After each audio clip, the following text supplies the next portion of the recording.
रवि घमंड और ईर्ष्या स्वभाव का था। राजू की उस छोटे ट्रक को देखकर उसका मजाक उड़ाता था। हर दिन सुबह राजू और रवि आइसक्रीम बेचने अलग अलग रास्ते में जाते थे। स्कूल का समय होते ही दोनों वहां पहुंचते थे। स्कूल के सारे बच्चे राजू के पास ही आकर आइसक्रीम खरीदते थे।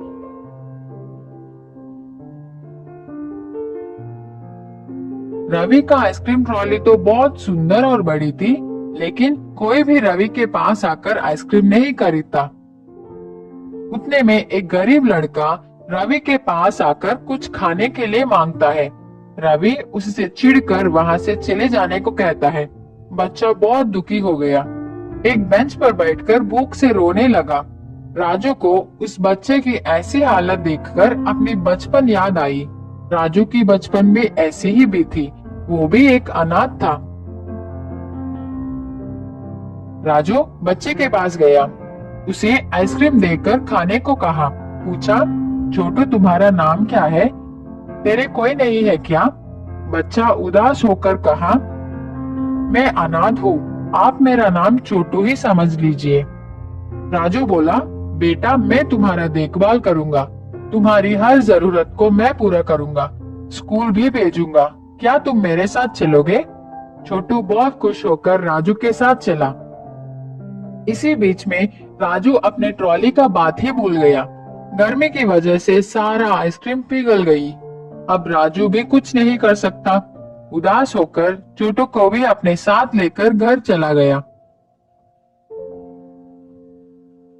आज तो छोटू आराम से सो गया, लेकिन राजू सोचता हुआ पूरी रात संकट में बिताई। अगले दिन सुबह रोज की तरह राजू आइसक्रीम बेचने अपनी ट्रॉली को लेकर तैयार हो गया। छोटू से कहा, घर वापस आते समय मैं तुम्हारे लिए जरूरत चीजें लेकर आऊंगा। ऐसे कहकर राजू सोचता हुआ वहां से निकल पड़ा।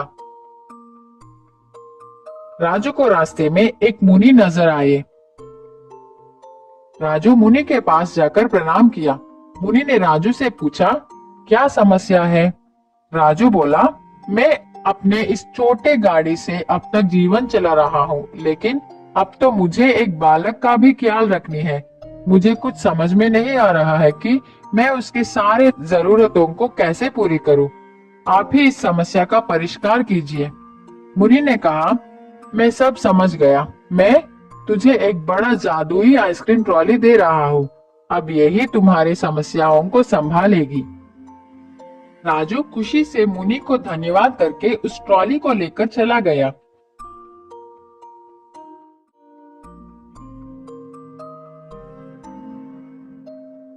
रास्ते में आइसक्रीम बेचता हुआ जा रहा था।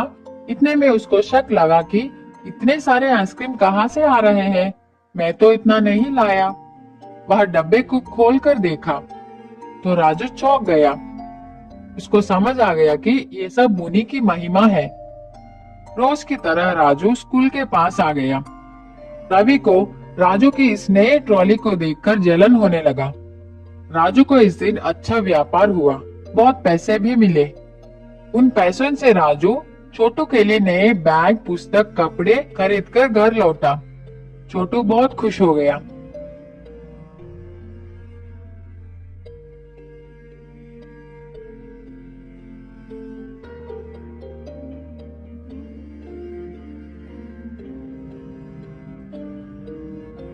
अगले दिन राजू छोटू को अपने साथ लेकर स्कूल पहुंचा। उसी स्कूल में छोटू को ज्वाइन कर दी। राजू का व्यापार अब अच्छी तरह